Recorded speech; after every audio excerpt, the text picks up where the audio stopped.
Hello dear students, मैं प्रवीण चौहान साथ में एक बार फिर से आप सभी के पाइपॉइंट क्लासेस में। तो भाई क्लास 10th का साइंस का पेपर है 20 को, और बहुत सारे बच्चों को प्रॉब्लम हो रही है कि सर कौन कौन सी चीजें पढ़े या नहीं पढ़े। तो भाई ये वीडियो आप लोगों के रामबाण इलाज है, बस इसको कंप्लीट करके चले जाओ एंड आप देखोगे एग्जाम में आपकी बल्ले बल्ले हो जाएगी, ये गारंटी है। तो देखो, सबसे पहले आपको इतनी बातें समझनी है कि सर हमें कौन कौन सी चीजें तैयार करनी है, कैसे न्यूमेरिकल साइंस में आ सकते हैं। ये सारी बातें इस वीडियो में मैं आपको विद न्यूमेरिकल डायग्राम के साथ में कैसे चीजें आपको करनी है, कैसे नहीं करनी है, ये सारी बातें बताते हुए चलूंगा। तो हम वीडियो की शुरुआत करेंगे लाइट चैप्टर से, जो कि बहुत इंपॉर्टेंट है। ठीक है जी, 4 चैप्टर है आपके फिजिक्स में। पहला है लाइट, फिर उसके बाद में आपका इलेक्ट्रिसिटी, फिर उसके बाद में है आपका magnetic effect of electric field, and then है आपका human eye and colourful world. तो वहां से अभी तक जो एग्जाम में है किस किस टाइप के क्वेश्चंस आ चुके हैं, इनके बारे में तो डिस्कस करेंगे ही, और किस तरह से आपको काम करना है या किस तरह से आपको क्वेश्चन लिखना है, ये भी मैं आपको साथ में बताता हुआ चलूंगा। तो भाई जल्दी से फटाफट जितने भी क्लास 10th के बच्चे हैं, फटाफट से वीडियो को एक तो लाइक कर लो, चैनल को सब्सक्राइब कर लो। नेक्स्ट वीडियो भी आएगी जिसमें और बेहतरीन टॉपिक्स में आपको करा रहा हूंगा। तो फटाफट से वीडियो देखो, लिख लो आप लोग कि हम सबसे पहले कर रहे हैं लाइट चैप्टर। अब लाइट चैप्टर में हम न्यूमेरिकल तो करेंगे इसके कि कौन कौन से चीजों से आते हैं। दो चीजें पहले आप मेन लिख लो कि मेन मुझे इतनी पता होनी चाहिए कि भाई जो मिरर फॉर्मूला है ना, मिरर फॉर्मूला ध्यान से समझना, और एक होता है लेंस का फॉर्मूला, है ना, लेंस फॉर्मूला। दो चीजें होती हैं, एक मिरर होता है और एक लेंस होता है ना। मिरर जो फॉर्मूला होता है 1/f is equals to 1/v plus 1/u होता है, और लेंस फॉर्मूला होता है 1/f is equals to 1/v minus 1/u। यानी लेंस फॉर्मूले में माइनस होता है और मिरर वाले में क्या होता है, आपका प्लस होता है। तो दो चीजें इतनी आपको क्लियर होगी। ठीक है, उसके बाद अब बात आती है कि सर जी जब हमने मिरर और लेंस दोनों फॉर्मूले को लिख लिया है तो ये इंपॉर्टेंट क्यों है, क्योंकि यहां से एक न्यूमेरिकल या तो मिरर से जरूर फंसेगा। अब मैं आपको बता रहा हूं, देखो ट्रिक्स, ठीक है, चीजें जो आपको करनी है बिल्कुल तैयार तगड़े तरीके से, है ना, ये फंसता ही फंसता है। एक ये रिलेशन भी लिख लो कि F इज इक्वल्स टू होता है R/2, यानी जो फोकल लेंथ होता है वो रेडियस ऑफ कर्वेचर का हाफ होता है। ठीक है, अब लाइट में सबसे पहले आपको कवर करना है रिफ्रैक्शन, है ना, रिफ्रैक्शन ये इंपॉर्टेंट है, और इसके लॉ, रिफ्रैक्शन और इसके लॉ इंपॉर्टेंट है। रिफ्रैक्शन ऑफ लाइट क्या होता है कि आप बोलोगे सर व्हेन अ लाइट, ठीक है जी, when a light pass from one medium to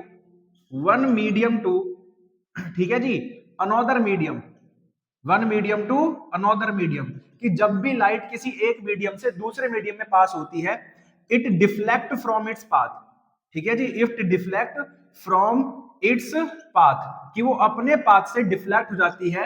this phenomena, ठीक है जी, this phenomena is known as, ठीक है, इज नॉन एज, आप बोलोगे सर जी, आप बोलोगे sir this phenomena is known as refraction, है जी। अब देखो, जो भी आप डेफिनेशन लिख रहे हो उसका डायग्राम जरूर बना कर आना। साइंस में मेन चीज होती है, ये मैं आपको कुछ हिंट दे रहा हूं जिससे आपके नंबर्स इंक्रीज हो जाएंगे। साइंस में सबसे ज्यादा ये चीजें आपको समझ में आने वाली हैं कि सर जी जैसे हमारे पास में ये जो आपका होता है, ये होता है ट्रांसपेरेंट, है जी, ट्रांसपेरेंट मीडियम होता है। अब लाइट जैसे पास होगी तो ये रेयर मीडियम से मान लो डेंसर में जा रही है, ऊपर है रेयर मीडियम और नीचे है डेंसर मीडियम, है ना। दो बातों का ध्यान रखो कि अगर लाइट रेयर से डेंसर में जाती है तो आप बोलोगे सर नॉर्मल की तरफ बेंड हो जाती है, ये होता है नॉर्मल, ये होता है इंसिडेंट रे, ठीक है जी, इंसिडेंट रे, और ये होता है आपका रिफ्रैक्टेड रे। इतनी बातें तो आप जानते ही होंगे, इंपॉर्टेंट है इसलिए लिखवा रहा हूं। यहां एक एंगल बनेगा जिसको इंसिडेंट एंगल आई कहेंगे, यहां एक एंगल बनेगा जिसको रिफ्रैक्टेड एंगल आर कहेंगे। ठीक है, अब इसी के बेस पर होता है स्नेल्स लॉ, है ना जी, स्नेल्स लॉ जो कि मोस्ट इंपॉर्टेंट है। स्नेल्स लॉ क्या कहता है, ये स्टेट करता है कि सर रेशियो ऑफ, लिख लेना इसको, इट स्टेट दैट, है ना, इट स्टेट दैट, ऐसे लिख लो, it state that the ratio of sine i, ठीक है जी, साइनी ऑफ कौन कौन से एंगल का, आप बोलोगे sir incident angle, incident angle, ठीक है, टू द रिफ्रैक्टेड एंगल, ठीक है, टू द रिफ्रैक्टेड एंगल, कि इन दोनों का जो रेशियो है is always a constant, is always a constant. ठीक है जी, ये आपको लिखना है स्नेल्स लॉ में, वेरी इंपॉर्टेंट है ये लॉ। तो आप बोलोगे सर ये जो आपका कांस्टेंट है इसको हम म्यू से कभी एन से अलग अलग साइन से दिखाते हैं, तो ये हो जाता है साइन आई अपॉन में साइन आर। ये वेरी इंपॉर्टेंट है, तो ये चीज आपको समझ में आनी चाहिए कि रिफ्रैक्शन, ये मिरर फॉर्मूले हमें बिल्कुल ऐसे दिमाग में रटे होने चाहिए। ये मोस्ट इंपॉर्टेंट चीजें बता रहा हूं। यहां से कैसे क्वेश्चन बनेंगे, रिफ्रैक्टिव एंगल से कैसे आपका जो है न्यूमेरिकल बनेगा, ये सारी चीजें भी बताऊंगा। इसका सेकंड लॉ भी होता है, ये हो गया फर्स्ट लॉ स्नेल्स लॉ में, ठीक है जी, law of refraction. Second law क्या कहता है, सेकंड लॉ ये बोलता है कि भाई incident ray, normal and refracted रे, क्या तीनों एक ही प्लेन में और एक ही पॉइंट पर लाई करते हैं? आप बोलोगे हाँ जी सर, तो यही इसका सेकंड लॉ है कि incident ray, normal and refracted ray lie on a same plane at a same point. ठीक है, ये चीज आपकी कवर होगी, ये आपका सेकंड पॉइंट हो गया। अच्छा, इसमें एक और चीज समझने के लिए थी कि अगर लाइट है ना, लाइट अगर डेंसर से रेयर मीडियम में जाती है, ऊपर मान लो डेंसर है और नीचे जो है वो कैसा है, रेयर मीडियम है, तो आप बोलोगे सर जी लाइट को जाना तो ऐसे चाहिए था, लेकिन लाइट अपने मीडियम से थोड़ा अवे फ्रॉम द नॉर्मल हो जाती है। जब रेयर से डेंसर में जाती है तो टूवर्ड नॉर्मल बेंड होती है, और जब डेंसर से रेयर में जाती है तो अवे फ्रॉम द नॉर्मल हो जाती है। ठीक है, ध्यान रखना इस चीज को। अब हम बात कर लेते हैं कि सर रिफ्रैक्टिव एंगल से किस तरह के न्यूमेरिकल बन सकते हैं, मतलब सॉरी, इससे रिफ्रैक्टिव इंडेक्स से किस तरह के न्यूमेरिकल बन सकते हैं। ठीक है, ध्यान से सुनना इस बात को, तो इसको लिखते हैं। तो डियर फ्रेंड्स, यहां पर मैंने दो क्वेश्चन आप लोगों के लिए लिखे हैं।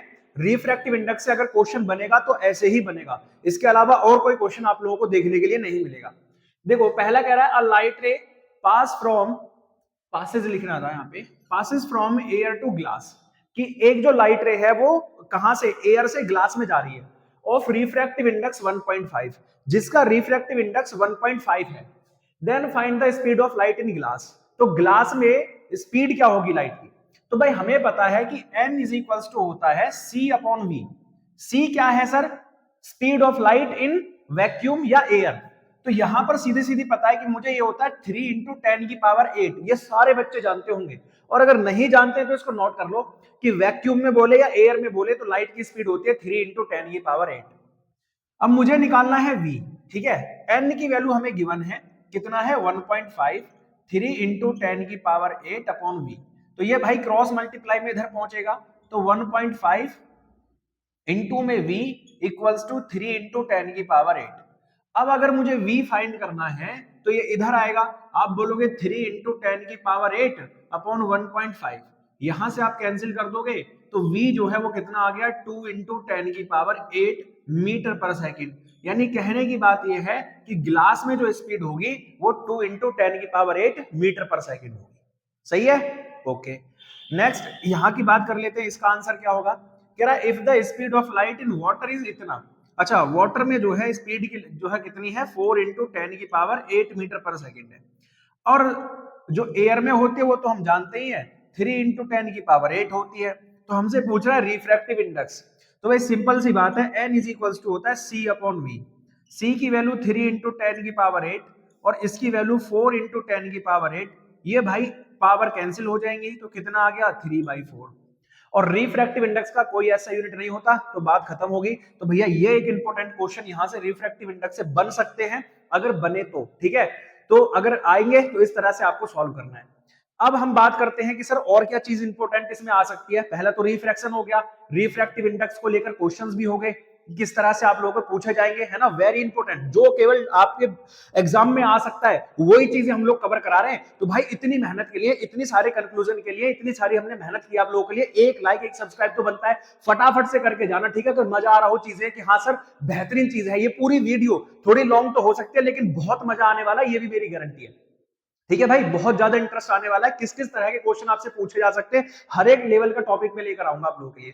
अब हम बात कर लेते हैं कि और नेक्स्ट टॉपिक कौन सा है जो इंपॉर्टेंट इसमें फंस सकता है। तो भाई लाइट में सबसे मेन बात होती है मिरर को लेकर, रे डायग्राम को लेकर, है ना। अब लोगों के मन में चल रहा होगा कि हाँ सर रे डायग्राम कैसे बनाएंगे, तो मिरर के रे डायग्राम कंफर्मली आते हैं, और वो मैं आपको बताऊंगा अभी, आपके लॉज भी दिमाग में डालूंगा, रे डायग्राम किस तरह से बनाना है। ठीक है, चलो देखो, अगर आपको रे डायग्राम बनाना है या मिरर के बारे में कुछ दो तीन चीजें आपको समझनी चाहिए बहुत अच्छे से। पहली चीज ये है कि कोई भी रे डायग्राम बनाने से पहले आपको ये इंपॉर्टेंट चीजें आपको याद रखनी है। पहली चीज है कि अगर लाइट रे पैरेलल आती है, देखो ये मिरर है और इस मिरर के अगर कोई लाइट रे पैरेलल आती है तो पैरेलल आने के बाद जब वो मिरर को हिट करेगी तो कहां से पास होती है, फोकस से, पहली चीज। दूसरा, अगर कोई लाइट रे सेंटर से पास हो रही है तो वो जिस मीडियम से जा रही थी, जिस पाथ से जा रही थी, उसी पाथ पर वापस लौट आती है। ये दोनों तीनों चीजें काम की बातें हैं। तीसरी बात क्या है कि अगर कोई लाइट रे फोकस से पास होती है और फिर मिरर को हिट करती है तो मिरर को हिट करने के बाद में ये पैरेलल हो जाती है। ठीक है, अब मैं इतनी देर से मिरर मिरर चिल्ला रहा हूं तो आप लोगों को समझ में आ रहा होगा कि सर मिरर क्या है, ये इसकी डेफिनेशन भी बता दो, है ना, साथ में लगे हाथ में ये भी कवर कर लेते हैं। तो मिरर क्या है, तो आप बोलोगे sir it is a part of होलोड, ऐसे लिख लो, है ना, होलोड स्फेरिकल ग्लास। ठीक है, it is a part of होलोड spherical glass whose one side is polished, है ना, पॉलिश्ड, जिसकी एक साइड को हम क्या कर देते हैं, पॉलिश कर देते हैं। तो ये बन गया आपका मिरर। और मिरर दो टाइप का होता है, अगर ये बन रहा है तो ये हो गया आपका कॉनकेव, है जी, और अगर ये बन रहा है और अंदर से पॉलिश हो रहा है तो ये बन गया आपका कॉन्वेक्स। ठीक है, ये भी चीजें मैंने साथ में क्लियर करा दी। इन तीनों चीजों को भूलना नहीं, अपने दिमाग में रखना है कि अगर कोई लाइट रे पैरेलल जाती है तो कहां से पास होती है, फोकस से। अगर कोई लाइट सेंटर से पास होती है तो जिस पाथ पर आई थी उसी पाथ पर वापस रिटर्न होती है। तीसरी बात है कि अगर कोई लाइट रे फोकस से पास होती है तो प्रिंसिपल एक्सिस के पैरेलल हो जाती है। ये बातें आपको ध्यान में समझ में आ गई। अब मैंने आपको बोला था कि भाई मिरर फॉर्मूला है, इससे कैसे न्यूमेरिकल बनते हैं ये भी कराऊंगा, और उस न्यूमेरिकल के बेस पर रे डायग्राम कैसे बनना है ये भी मैं आपको समझाऊंगा। तो पहले हम उसके न्यूमेरिकल सॉल्व कर लेते हैं कि किस तरह के न्यूमेरिकल आप लोगों से पूछे जाएंगे। ठीक है, तो मैं यहाँ पर क्वेश्चन लिखूंगा और फिर उन्हें सॉल्व करेंगे हम लोग वन बाय वन। ठीक है, देखो डियर फ्रेंड्स, इस क्वेश्चन को आराम से देखो आप लोग, क्या लिखा हुआ है इस क्वेश्चन में। इस क्वेश्चन में कह रहा है कि N object is placed 10 centimetre away from the concave mirror. एक कॉनकेव मिरर है और उस मिरर के सामने हम लोगों ने 10 सेंटीमीटर एक ऑब्जेक्ट को रख दिया, फिर इसकी जो फोकल लेंथ है वो 25 सेंटीमीटर है। तो find the nature of image. ठीक है, नेचर ऑफ इमेज आपको फाइंड करनी है। तो सिंपल सी बात है कि भाई मिरर जो फॉर्मूला होता है उसी से सॉल्व होगा ये। मिरर फॉर्मूला आप लोगों को अभी मैंने लिखाया था कि 1/f is equals to 1/v plus 1/u होता है। ठीक है, ध्यान से समझो। तो सबसे इंपॉर्टेंट यही है, इसमें यही सबसे ज्यादा बार पूछे जाते हैं भाई। ठीक है, तो फोकल लेंथ दी आपको 25, फिर सर ऑब्जेक्ट दे दिया कि कहां रखा है, 10 सेंटीमीटर पे, है ना, ये सबसे चीज इंपॉर्टेंट। फिर हमें v निकालना है। आपको कई बच्चे यही डाउट में फंसे रह जाते हैं कि सर हमें कैसे पता कि f क्या है, v क्या है, u क्या है। आज के बाद नहीं समझ, आज के बाद बिल्कुल नहीं फंसोगे। फिर उसमें सर किस में प्लस लेते हैं, किस में माइनस लेते हैं, साइन का बड़ा टेंशन है। तो साइन का देखो टेंशन खत्म कर दिया भाई। कॉनकेव अगर आ जाए तो कॉनकेव में u भी माइनस होता है, v भी माइनस होता है और f भी माइनस। कॉनकेव मतलब, है ना, गुफा के अंदर जा रहे हैं तो सारे माइनस में जाएंगे, है ना। अब मान के चलो गुफा है, उसके अंदर शेर और तुम गए, सब माइनस कर देगा ना, खा जाएगा सबको। तो कॉनकेव यानी गुफा के अंदर गए भाई, सारे माइनस, है ना।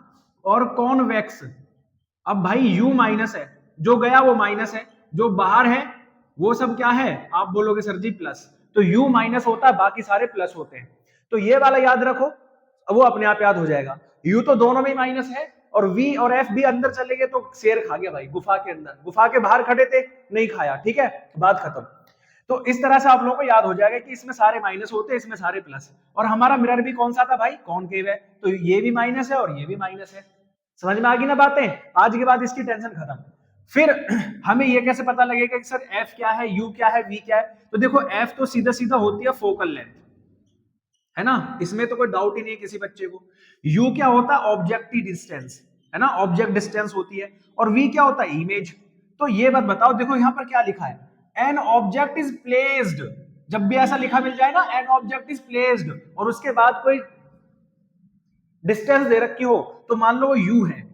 और कहीं फोकल लेंथ, जैसे यहां लिखा है फोकल लेंथ, फोकल लेंथ के बाद कोई डिस्टेंस दे रखी हो तो वो क्या है, आपकी f है। और बाकी बचा कुचा क्या है, v है। समझ गए ना, ऐसे दिमाग लगा लो बस। अब हमें इसमें रख देना इसको। तो 1/f कितना है, माइनस का 25। v कितना है सर जी, नहीं पता। ये प्लस का होता है लेकिन u किसका है, माइनस का है ना। ब्रैकेट में रख लो इसको, ये माइनस ऊपर शिफ्ट हो जाएगा, ये 1/v माइनस 1/10। देखो ये जो है माइनस का, इधर आगे किसका होगा, प्लस का, है ना, ये बात भी ध्यान रखनी है आप लोगों को। तो आप बोलोगे सर माइनस का 1/25 प्लस का 1/10 इज इक्वल्स टू 1/v। आप कहोगे सर जी एलशियम ले लेते हैं, तो एलशियम आएगा 50। भाई 25 के टेबल में 2 टाइम आता है और इसके टेबल में 5 टाइम आता है, तो आप बोलोगे सर जी ये जो हो गया ये तो 3/50 हो गया, तो v की वैल्यू उल्टा कर दो, तो v की वैल्यू हो जाएगी 50/3 सेंटीमीटर। तो इमेज जो है, अब देखो हमें नेचर और पूछा है, नेचर का मतलब इमेज कैसी होगी। कॉनकेव में एक बात याद रखो, कॉनकेव में हमेशा माइनस में आती है लेकिन यहां प्लस में आ रही है, तो कॉनकेव में हमेशा रियल और इन्वर्टेड इमेज बनती है, ठीक है, रियल और इन्वर्टेड इमेज बनती है, बस एक कंडीशन को छोड़कर। यहां इमेज क्या है, प्लस में आ रही है, तो यहां जो इमेज है वो इरेक्ट और कैसी होगी, वर्चुअल होगी, इरेक्ट होगी और वर्चुअल होगी। केवल एक कंडीशन को छोड़ के रे डायग्राम में आपको समझ में आएगा कौन सी कंडीशन है, ठीक है जी, इरेक्ट और वर्चुअल यहां पर इमेज हो जाएगी। अगर ये प्लस में आ रही है, कॉनकेव मिरर है और प्लस में आ रही है ये वी, तो आप याद रखो इरेक्ट और वर्चुअल इमेज है, ठीक है, ध्यान से सुन लेना इसको। इतनी बातें क्लियर हो गई इसमें। अगर माइनस में आती तो रियल और इन्वर्टेड, प्लस में आ रही है तो इरेक्ट और वर्चुअल होती है, ठीक है, बस इतना समझना है आप लोगों को। इस तरह के न्यूमेरिकल आप लोगों से पूछे जाएंगे, और भी न्यूमेरिकल कराऊंगा, मैं अकेला नहीं कराऊंगा, लेकिन उससे पहले रे डायग्राम समझाऊंगा, क्योंकि रे डायग्राम भी बनवाया जाता है, ठीक है, तो रे डायग्राम के साथ में करते हैं। तो 2-3 बातें मैं आपको समझा रहा हूं रे डायग्राम के बारे में, जिनको आपको बहुत तगड़े तरीके से समझ लेना है, उसके बाद कुछ भी करने की जरूरत नहीं है, आपके हाथों में भाई, फिर तो एग्जाम को ऐसे चुटकियों में करके आओगे। 2-3 बातें समझ लो, रे डायग्राम बनाना कैसे, फिर यहां पर प्रैक्टिस भी कराऊंगा, आप खुद बना कर आओगे एग्जाम में, ठीक है, आप खुद बना कर आओगे, दूसरों को बताओगे कि हाँ सर ऐसे डायग्राम मस्त करके समझा दिया भाई, ठीक है। चलो 2-3 बातें आप समझ लो पहले। रे डायग्राम का मैंने डायग्राम पहले से नहीं बनाया, आपके सामने बनाएंगे कैसे करना है और कहां कैसे बनता है। देखो रे डायग्राम में पहली चीज बात ध्यान रखना है कि व्हेन ऑब्जेक्ट, है ना, when object is at infinity, अगर ऑब्जेक्ट कहां हो, इंफिनिटी पर हो, ऑब्जेक्ट इंफिनिटी पर है, तो कैसे रे डायग्राम बनेगा। देखो आप ये समझ लो कि ये भैया प्रिंसिपल एक्सिस होती है, ये आपका पोल, तो अगर इंफिनिटी पे है तो लाइट रे क्या आएंगी, पैरेलल, है ना, इस तरह से उससे पैरेलल लाइट रे आएंगी। तो आप बोलोगे सर जी इमेज कहां बनेगी, तो इमेज बनेगी फोकस पर, है ना, ये ध्यान रखना है, पहला लॉ है ये कि अगर ऑब्जेक्ट इंफिनिटी पर है तो भाई सब इमेज कहां बनेगा, फोकस पर, और फोकस पर जो बनेगा वो पॉइंट ऑब्जेक्ट होगा। कैसा होगा, पॉइंट ऑब्जेक्ट, यानी कि बहुत छोटा ऑब्जेक्ट बनेगा, ठीक है।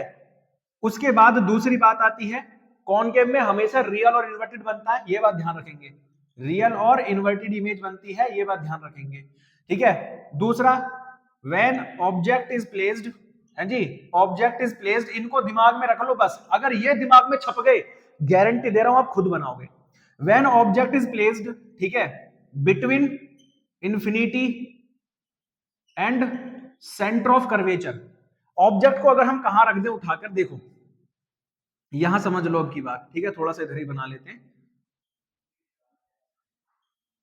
मान लो कि हम लोगों ने, ये है ये आपका पोल है, ऑब्जेक्ट को उठा के हमने सेंटर, ठीक है, और इंफिनिटी के बीच में रख दिया। आप बोलोगे सर जी लाइट रे ऐसे आएगी और फोकस से पास होगी, और एक लाइट रे सेंटर ऑफ कर्वेचर से पास होती है, ये जैसे आएगी वैसे ही चली जाएगी, ठीक है जी, ऐसे। तो ये जहां मिलेंगी वहां क्या बनेगा, इसका इमेज बनेगा। तो इमेज कैसा होगा, रियल होगा, इन्वर्टेड होगा, है ना, और स्मॉल होगा ऑब्जेक्ट से, स्मॉल टू द ऑब्जेक्ट, ठीक है जी। तो सेम बात यहां आपको ध्यान में रखनी है।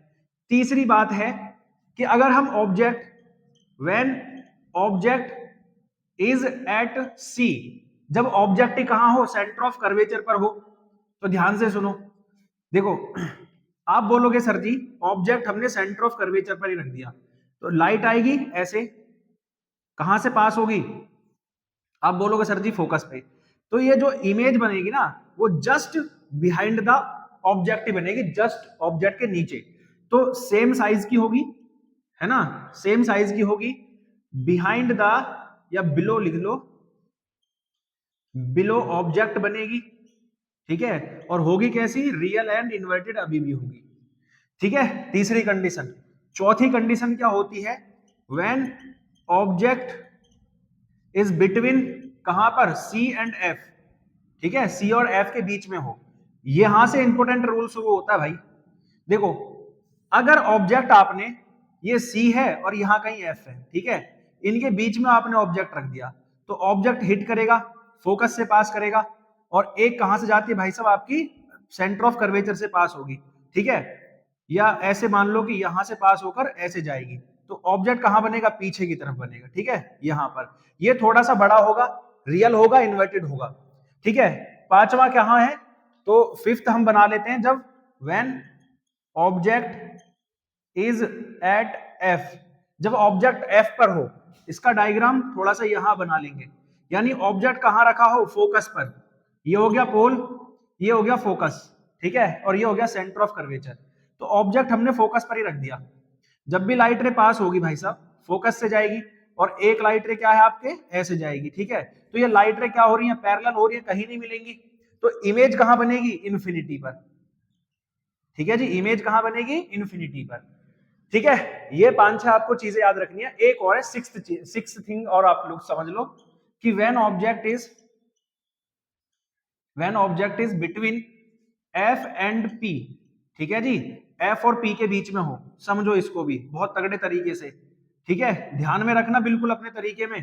तो ये हो गया फोकस, पोल मतलब, और ये हो गया फोकस, और यहां कहीं इनके बीच में हमने इमेज को, ऑब्जेक्ट को रख दिया। तो ऑब्जेक्ट पहले क्या करता है सर जी, फोकस से पास होगा, ठीक है, और फिर कहां से पास होगा, सेंटर ऑफ कर्वेचर से। तो आप ये देखोगे, ये लाइन पीछे तो कहीं नहीं मिलेंगी, ऐसे फैल रही है, कहां की तरफ मिलेंगी, आगे की तरफ देखते हैं, तो आगे की तरफ कहीं मिल जाएंगी। तो जहां भी आगे की तरफ मिलेंगी वहां इसका इमेज बनेगा। तो यही वो कंडीशन होती है जहां वर्चुअल और इरेक्ट इमेज बनती है, बाकी सभी में रियल एंड इन्वर्टेड इमेज बनती है। तो ये 6 पॉइंट अपने दिमाग में रख लो, फिर उसके बाद आप चाहो तो कोई सा भी डायग्राम, बिल्कुल ये 6 आप इसका स्क्रीनशॉट ले लो, 6 बातें आप लोग ध्यान में रखनी है। जब मैं इनके ऊपर न्यूमेरिकल कराऊंगा तो एक एक चीज आपके दिमाग में जानी चाहिए कि हाँ सर ये चीज ठीक है, ये चीज हमें ऐसे बनानी है। अभी इसके ऊपर न्यूमेरिकल भी कराएंगे, तो आपको ये समझ में आना चाहिए कि कहां कहां कौन कौन सी कंडीशन होती है, ठीक है। समझ में आ रही है इतनी चीजें। अब एक क्वेश्चन लेते हैं और कैसे रे डायग्राम आप लोगों से पूछा जाएगा उसके बारे में बात कर लेते हैं, ठीक है। चलो स्टूडेंट्स, एक और बेहतरीन क्लास में आप लोगों के लिए, मतलब एक और बेहतरीन क्वेश्चन मैं आप लोगों को बता रहा हूं, देखो समझो। An object is placed 25 centimetre from a concave mirror, एक ऑब्जेक्ट कॉनकेव मिरर से 25 सेंटीमीटर की डिस्टेंस पर है, with a focal length of 15 centimetre, जिसकी फोकल लेंथ कितनी है, 15 सेंटीमीटर है। Then find its nature of image and draw its ray diagram. तो पहली चीज में आपसे आएगा 75, ठीक है, 15 के टेबल में आता है 5 टाइम, और 25 के टेबल में आता है 3 टाइम, ठीक है। ये हो गया सर माइनस का 2/75, 1/v। इसको उल्टा करेंगे तो 75/2, और ये हो जाएगा v। 2 से इसको या तो ऐसे ही रहने दो, या इसको कट भी कर सकते हो, कोई बात नहीं है, ये सेंटीमीटर में आ गया। देखो माइनस में आ रहा है तो नेचर क्या होगा, रियल और इन्वर्टेड होगा, ठीक है। अभी प्लस में आया था तो ये वर्चुअल और इरेक्ट था। अब इसका रे डायग्राम कैसे बनाना है समझो, देखो यहां पर सबसे पहले आप लोगों को ऐसे एक क्या ड्रॉ कर लेना है, आप बोलोगे सर जी हमने ड्रॉ कर लेना है एक कॉनकेव मिरर। अब इस मिरर के सामने ऑब्जेक्ट कहां रखा है, ऑब्जेक्ट रखा है 25 सेंटीमीटर पीछे, और फोकल लेंथ कहां है इसकी, 15 सेंटीमीटर। तो फोकल लेंथ मान लो यहां है, और ऑब्जेक्ट क्या है, इसके पीछे है। तो ऑब्जेक्ट कहां रखा है भैया, ऑब्जेक्ट रखा है सेंटर ऑफ कर्वेचर और फोकस के बीच में, तो यहां रखा है ऑब्जेक्ट। तो इमेज कैसी बनेगी आप सब जानते हैं। आप बोलोगे सर यहां से लाइट रे पास होकर कहां से पास होगी, पहले जल्दी बताओ। आप बोलोगे सर जी फोकस से, फिर एक लाइट रे फोकस से होती है, और ये कहां से पास हो जाएगी, आप बोलोगे सर जी यहां से। तो इमेज इसका जस्ट ये वाला रे डायग्राम हो जाएगा। दिखा देना कि ये जो डिस्टेंस है 15 सेंटीमीटर है, ये डिस्टेंस कितनी है, 25 सेंटीमीटर है, और ये वाली जो डिस्टेंस आई है वो 75/2 सेंटीमीटर आ रही है। ये लो जी, कोई दिक्कत इसमें है ना, समझ में आ गया ना। क्योंकि आपको यह पता होना चाहिए कि ऑब्जेक्ट रखा कहां है, तो सेंटर और फोकस के बीच वाली कंडीशन है। फोकस के पीछे रखा है तो सेंटर और फोकस के बीच वाली कंडीशन होगी, और बीच वाली कंडीशन में रे डायग्राम कुछ ऐसे बनता है। मैंने कहा था ना कि अगर आपको ये 5-6 टॉपिक याद हो गए, स्क्रीनशॉट लेके पीछे रिमाइंड करके देख लो, बिल्कुल जस्ट ऐसा बनेगा, ठीक है, कोई दिक्कत नहीं आएगी इसमें। क्लियर होगी, चलो। और अगली जो वीडियो आएगी उसमें और प्रैक्टिस कराऊंगा मैं, ठीक है। अभी फिलहाल ये बताओ कि ये निकालना आया, फॉर्मूला रखना आया, फॉर्मूले से क्वेश्चन सॉल्व करने आए, रे डायग्राम आए, ठीक है। एक दो और प्रैक्टिस करा देंगे रे डायग्राम आप लोगों को, ताकि एक एक चीज आपको कंफर्म हो जाए, ठीक है, टेंशन मत लो। एक आध और न्यूमेरिकल करा देंगे इसके ऊपर, लेकिन उससे पहले मैं चलता हूं थोड़ी सी लेंस के बारे में कि लेंस को लेकर और क्या सवाल आ सकता है। देखो पहले तो लेंस की डेफिनेशन इतनी बेहतरीन है कि लेंस की डेफिनेशन को लेकर भी आप लोगों को चीजें समझनी है। What is the lens? आप बोलोगे सर लेंस क्या है? It is a combination of two spherical transparent glass surfaces. दो ट्रांसपेरेंट ग्लास सरफेसेस को जब हम मिला देते हैं तो बन जाता है आपका क्या? जल्दी फटाफट से बताओ, लेंस, है ना। दो ट्रांसपेरेंट ग्लासेस को अगर आप मिला दो, वो भी स्फेरिकल ग्लास सरफेस, तो जाके मिलकर बनता है लेंस। अब लेंस भी दो टाइप का होता है, पहला होता है कॉन्वेक्स और दूसरा होता है कॉनकेव। ठीक है, डेफिनेशन में क्या है भाई? जो बीच से थिक है और कॉर्नर से थिन है वो होता है कॉन्वेक्स, और जो बीच से थिन है और कॉर्नर से क्या है आपका? थिक है, वो हो जाता है आपका कॉनकेव, सॉरी। ये चीजें ठीक होगी, है ना, इतनी बात ध्यान रखो। इसमें लेंस वाले में क्या चीज पढ़नी है आपको? लेंस वाले में पावर ऑफ लेंस पढ़नी है। What is the power of lens, है ना, ये सबसे इंपॉर्टेंट है कि लेंस की पावर क्या है। तो आप बोलोगे सर जी लेंस क्या करता है? या तो लाइट रे को बेंड करेगा या लाइट रे को कन्वर्ज करता है, सिकोड़ देता है। तो पावर ऑफ लेंस क्या होती है? It is the power, it is the power of bending और कन्वर्जिंग। ठीक है, बेंडिंग या फिर converging and diverging the light रे। ठीक है, द लाइट रे passing from the lens, passing from the lens.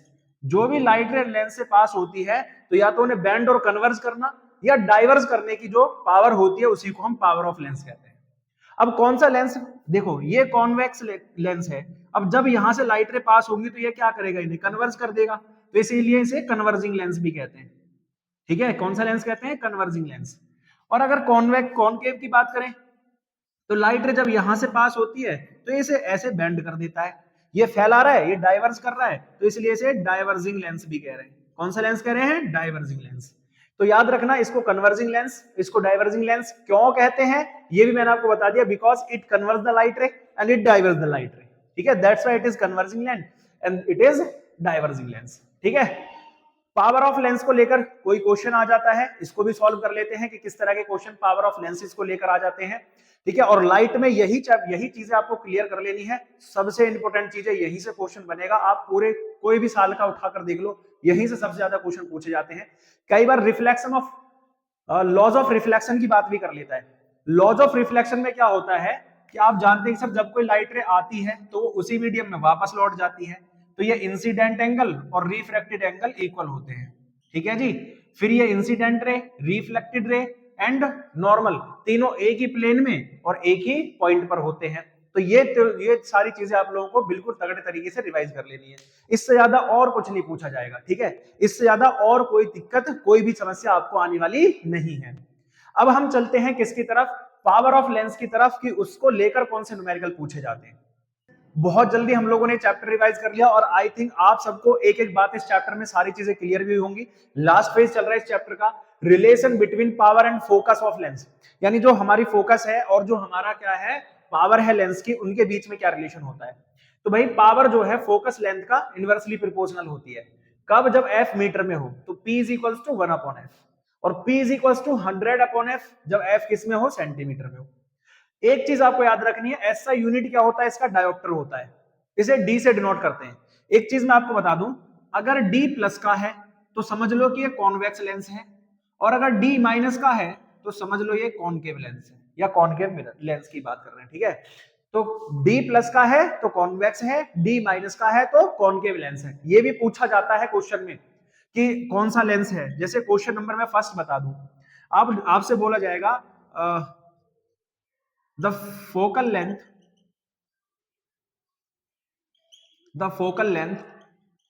of a mirror, sorry, of a lens ले लो, हमें लेंस भी नहीं पता कौन सा है, is, ठीक है, is 2200 centimetre, find its power.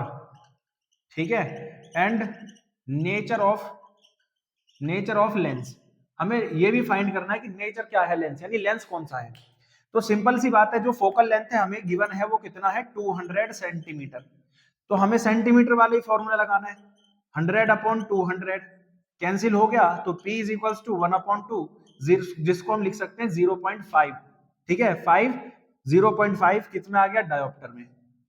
ठीक है, अब यहां पर एक चीज आप लोगों को उसने दी होगी कि ये डायोप्टर जो है प्लस में है या माइनस में। अगर प्लस में आ रहा है, जैसे देखो यहां पर प्लस में आ रहा है, तो कौन सा हो गया, आप बोलोगे सर जी कॉन्वेक्स। अगर माइनस में आता तो कौन सा हो जाता, कॉनकेव हो जाता। ठीक है, तो इस तरह के क्वेश्चन आपसे बन सकते हैं। और कैसा क्वेश्चन यहां से बन सकता है, पावर दे देगा, the power of lens is, ठीक है, 2 डायोप्टर।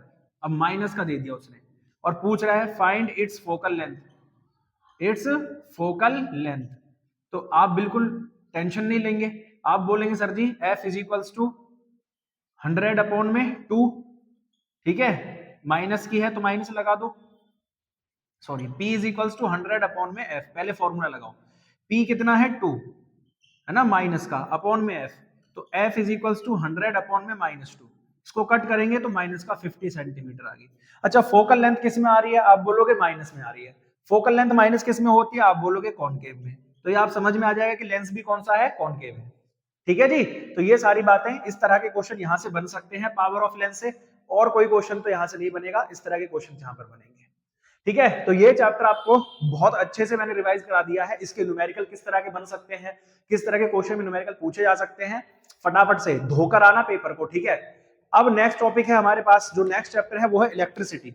इससे कौन कौन से क्वेश्चन बनते हैं, किस तरह के क्वेश्चन बन सकते हैं, कौन कौन सी चीजें इंपॉर्टेंट है, कैसे सॉल्व करें, चलो इस पर अब हम जो बात करेंगे वो हम बात करेंगे किसको लेकर, इलेक्ट्रिसिटी को लेकर, कि इलेक्ट्रिसिटी से कौन कौन सी बातें यहां पर पूछी जा सकती हैं। तो इलेक्ट्रिसिटी में सबसे पहले आपको ये एसआई यूनिट्स आपको ध्यान में रख लो, इनके ऊपर एक ना एक क्वेश्चन जरूर बन जाता है। जैसे करंट की एसआई यूनिट होती है एम्पियर, पोटेंशियल की एसआई यूनिट होती है वोल्ट, चार्ज की एसआई यूनिट होती है कूलम, हीट की एसआई यूनिट होती है जूल, रेजिस्टेंस की एसआई यूनिट होती है ओम, साइन भी बना हुआ है, और रेजिस्टिविटी की एसआई यूनिट होती है ओम मीटर। ये कुछ इंपोर्टेंट एसआई यूनिट्स हैं जो आपको बिल्कुल एकदम तरीके से इसको याद कर ही लेना है कि भाई हाँ, इस तरह की क्वेश्चंस आप लोगों से पूछे जा सकते हैं। ठीक है, एग्जाम में आए भी हुए हैं। अब बात कर लेते हैं कि सबसे पहले इलेक्ट्रिक करंट क्या है ना, रिवाइज कर रहे हैं तो अच्छे से कर लेते हैं। इलेक्ट्रिक करंट क्या है, तो आप बोलोगे सर जी इलेक्ट्रिक करंट क्या है, the rate of flow of charge, है ना जी, the rate of flow of charge. ठीक है, the rate of flow of charge is called current. ठीक है, यानी करंट जो होता है किसी भी कंडक्टर में जो चार्ज फ्लो करता है वो किस रेट से फ्लो करता है, इसका I is equals to Q/T होता है। एसआई यूनिट एम्पियर लिखाई है। ठीक है, दूसरी एसआई यूनिट भी लिख लो, ये कूलाम पर सेकंड भी हो सकता है ना, चार्ज की एसआई यूनिट कूलाम होती है और टाइम को सेकंड, तो कूलाम पर सेकंड भी हो सकता है। पोटेंशियल, पोटेंशियल की एसआई यूनिट क्या होती है, तो पोटेंशियल क्या होता है, ये V is equals to W/Q होता है। तो यहीं से डेफिनेशन बना लोगे, द वर्क डन, ठीक है जी, the work done to bring a charge, bring 1 coulomb of charge, 1 coulomb of charge, ठीक है जी, 1 coulomb of charge from infinity to electric field. ठीक है, इन्फिनिटी से इलेक्ट्रिक फील्ड तक लाने में जो वर्क डन करना पड़ता है वही आपका पोटेंशियल हो जाता है।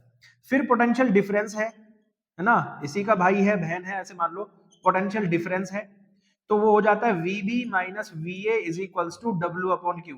ये मॉड लगा लो, मॉड मतलब प्लस, जो भी प्लस में रहेगा माइनस में भी आ रही है तो भी वो प्लस में आएगी, W/Q। तो सेम है यह भी, the work done to move 1 coulomb of charge from, अब यहां इंफिनिटी है ना, यहां लिख लो 1 point to another point, 1 point to another point. ठीक है, another point in electric field is called potential difference. Same लिखना है, 1 कूलम चार्ज को 1 पॉइंट से अनदर पॉइंट तक ले जाने में जो भी वर्क डन होगा वो होगा आपका पोटेंशियल डिफरेंस। ठीक है, ये बात समझ में आ गई।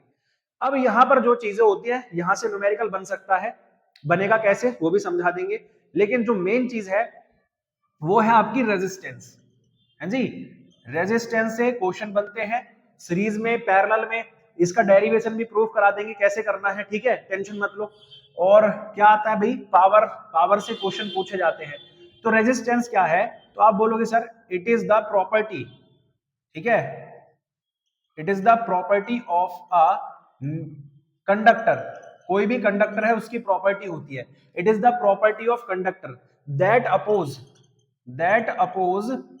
the flow of current, that oppose the flow of current, ठीक है, इन दैट कंडक्टर,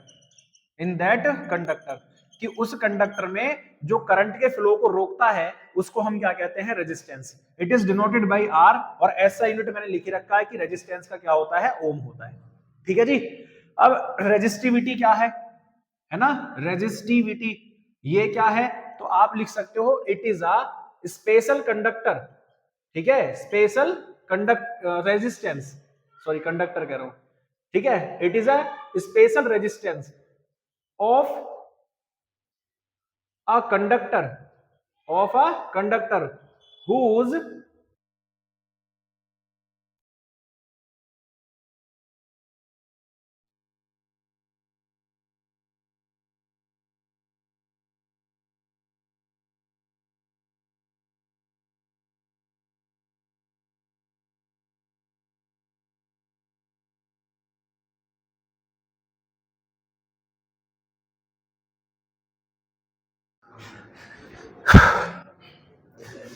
तो ओके डियर फ्रेंड्स, इतना सारा रिवीजन करने के बाद में अब हम पहुंच गए हैं कॉम्बिनेशन ऑफ रेजिस्टेंस।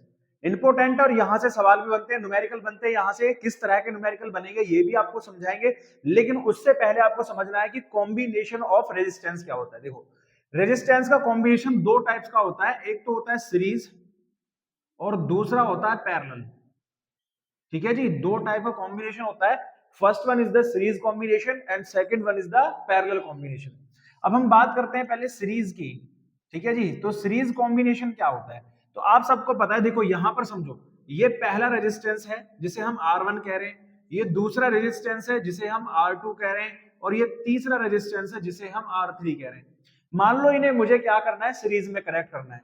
तो सीरीज में क्या होता है, देखो ये है सर फर्स्ट रेजिस्टेंस का सेकंड पॉइंट, और ये सेकंड रेजिस्टेंस का फर्स्ट पॉइंट, इनको कनेक्ट करना है। फिर सेकंड का सेकंड पॉइंट थर्ड के फर्स्ट पॉइंट से कनेक्ट कर देना है, और फिर पूरे कॉम्बिनेशन को एक बैटरी और की से जोड़ देते हैं, तो ये कॉम्बिनेशन बन जाता है आपका सीरीज कॉम्बिनेशन। डिफाइन कैसे करना है, यानी आपको डेफिनेशन कैसे बतानी है, तो समझते हैं कि the second point of first resistance, है ना, second point of first resistance is connected with the first point of second resistance, then second point of second resistance is connected to the first point of third resistance, and the whole combination is connected with the battery and key। तो इस combination को हम series कहते हैं। एक बात आपको ध्यान रखनी है कि जैसे ही सीरीज कॉम्बिनेशन होता है तो करंट की वैल्यू सभी में सेम होती है, current is same in each of the resistance, है ना। तो आप समझ लेंगे, इसको लिख लेंगे, इन सीरीज कॉम्बिनेशन, ठीक है जी, in series combination current is same, ठीक है जी, electric current is same in each of the, in each of the resistance. ठीक है जी, सभी रेजिस्टेंस में करंट सेम होता है, बट पोटेंशियल डिफरेंस, ठीक है जी, but potential difference is different. ठीक है जी, यानी जो पोटेंशियल होता है वो सभी में डिफरेंट होता है। मान लो इसमें V1 है, इसमें V2 है, और इसमें V3 है। ये लाइन क्यों लिखी है, क्योंकि जब आप क्वेश्चन करेंगे तो ये लाइन आपको बहुत ज्यादा हेल्प करने वाली है, इसलिए इस लाइन को अपने दिमाग में बैठा लेना। तो आप बोलोगे सर जी बाय ओम्स लॉ, ठीक है, बाय ओम्स लॉ जो V1 है वो हो जाएगा IR1, V2 है वो हो जाएगा IR2, और जो V3 है वो हो जाएगा IR3। तो आप बोलोगे टोटल पोटेंशियल हो जाएगा V is equals to V1 plus V2 plus V3, V की वैल्यू IR, V1 की IR1, V2 की IR2 और V3 की IR3। आप बोलोगे सर जी I है common, R1 plus R2 plus में R3, आप बोलोगे I से I कैंसिल हो गया, तो R is equals to R1 plus R2 plus R3। तो ये टोटल कॉम्बिनेशन ऑफ रेजिस्टेंस हो जाता है सीरीज में। ठीक है जी, सीरीज कॉम्बिनेशन। अब सीरीज के बाद में यहां से क्वेश्चन कैसे पूछ सकता है, आपको दे देगा थ्री रेजिस्टेंस, है जी, थ्री रेजिस्टेंस, ठीक है, ऑफ 2 ओम, 3 ओम एंड 6 ओम। ठीक है जी, दो रेजिस्टेंस मतलब तीन रेजिस्टेंस है, 2 ohm, 3 and ohm and 6 ohm. Then find the total resistance, total resistance in series. ठीक है, टोटल रेजिस्टेंस इन सीरीज में पूछ लेगा। तो भाई आपको पता है कि सर सीरीज का जो होता है R1 plus R2 plus R3 होता है। R1 कितना है सर जी 2 ओम, R2 कितना है 3 ओम, R3 कितना है 6 ओम। आप बोलोगे 5 प्लस 6 इक्वल्स टू हो गया 11 ओम। तो इस तरह से आप लोगों से सीरीज कॉम्बिनेशन में अगर क्वेश्चन पूछता है तो आप लोग फटाफट से उसको ऐड कर देना, काम खत्म। ठीक है, सीरीज कॉम्बिनेशन का काम खत्म हो जाएगा। अब हम चलते हैं पैरेलल कॉम्बिनेशन की तरफ कि पैरेलल कॉम्बिनेशन में कैसे काम करते हैं। ठीक है, फिर कॉम्बिनेशन पढ़ा, वैसे ही पैरेलल कॉम्बिनेशन भी इजी है। देखो ये हमारे पास में रेजिस्टेंस R1, ये रेजिस्टेंस R2 और ये रेजिस्टेंस R3। तो अब इसकी डेफिनेशन क्या है? If all the points of each resistance is connected with one point and second point of each of the resistance is connected to the another point and the whole combination is connected with the battery and the key, then it is said to be a parallel combination। और जैसे parallel combination on होता है तो यहां से current जो आएगा और करंट जैसे पॉइंट ए पर पहुंचेगा तो देखो सभी में अलग अलग अमाउंट में डिवाइड हो जाएगा। ठीक है, तो आप बोलोगे इन पैरेलल कॉम्बिनेशन, ठीक है जी, in parallel combination the potential, ठीक है, the potential is same in each of the resistance. ठीक है, each of the resistance, but the current is different. ठीक है, the current is different in each case या इन ईच रेजिस्टेंस, यानी इनमें जो है रेजिस्टेंस में क्या होगा, करंट की वैल्यू सेम नहीं होगी, सभी में डिफरेंट डिफरेंट होगी, I1 I2 एंड I3। तो पोटेंशियल सभी में क्या है, सेम है, बट करंट सभी में क्या है, डिफरेंट है। तो बाय ओम्स लॉ फिर से है ना, ओम्स लॉ हम करेंगे V is equals to IR, तो I is equals to V upon R। तो I1 is equals to V upon R1, I2 is equals to V upon R2 और I3 is equals to V upon R3। Then total I जो होगा वो I1 plus I2 plus में I3 के equal हो जाएगा। तो I की value V upon R is equals to V upon R1, V upon R2 और V अपॉन में R3। तो V upon R V cancel करेंगे हम common, 1 upon R1, 1 upon R2 और 1 अपॉन R3, ये cancel, 1 upon R is equals to 1 upon R1, 1 upon R2 और 1 upon R3। ये आपका टोटल रेजिस्टेंस निकल के आएगा। अब यहां से कौन सा क्वेश्चन आप लोगों से पूछा जा सकता है? ठीक है जी, तो ऐसे ही मान लो फिर से 3 रेजिस्टेंस आपको गिवन है। ठीक है जी, 3 resistance each 2 ohm, 3 ohm and 6 ohm are connected in, ठीक है, connected in parallel, in parallel, then find total resistance, find total resistance। तो टोटल रेजिस्टेंस क्या होगा, आपको बताया कि सर टोटल रेजिस्टेंस जो होगा 1 upon R is equals to 1 upon 2, 1 upon 3, 1 upon 6। आप बोलोगे सर सभी का पहले क्या लेंगे, एलशियम। एलशियम कितना आया 6, तो यहाँ कितने से मल्टीप्लाई, 3 से, यहाँ 2 से और यहाँ 1 से। तो 1 upon R is equals to हो गया जी 6 अपॉन 6, कैंसिल करोगे 1 ओम आ गया, यानी R आ गया 1 ओम रेजिस्टेंस।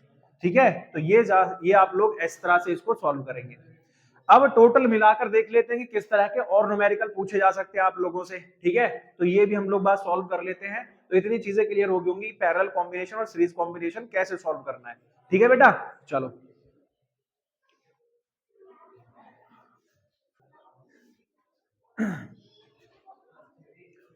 देखो एक और बहुत इंपॉर्टेंट और बोर्ड में कई बार पूछा गया क्वेश्चन है, तो बहुत ज्यादा इंपॉर्टेंट है। देखो क्या कह रहा है, how 3 resistance each 6 ohm, how should they connected to get a total resistance of 9 ohm. यानी आपको ये कहेगा कि भाई हमारे पास में जो है 3 रेजिस्टेंस है ना, और R1 भी 6 है, R2 भी 6 ओम है और R3 भी कितना है, 6 ओम रेजिस्टेंस है। तीनों रेजिस्टेंस 6 ओम के हैं और इनको हम किस तरह से कनेक्ट करें कि टोटल रेजिस्टेंस 9 ओम हो जाए। अब देखो अगर हम इन्हें सीरीज में जोड़ेंगे तो 6 प्लस 6 प्लस 6 कितना हो गया, 18, 9 नहीं हो रहा। लेकिन अगर इनको पैरेलल में जोड़ते हैं तो 2 ओम हो जाएगा। तो इन्हें कैसे जोड़ा जाए, जब भी इस तरह का क्वेश्चन पूछा जाए तो या तो वो किन्हीं दो को सीरीज में जोड़ रहा है या किन्हीं दो को पैरेलल में ऐड कर रहा है।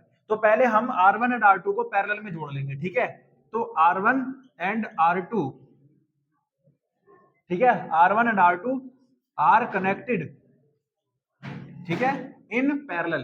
तो आप बोलोगे 1/r is equals to 1/6 plus 1/6, तो 1/r हो गया 6 और ये हो गया 2, तो 1/r इज इक्वल्स टू 1/3, तो r हो गया 3 ओम। अब ये जो रेजिस्टेंस थे इन दोनों को मिलाकर कितना आ गया 3 ओम।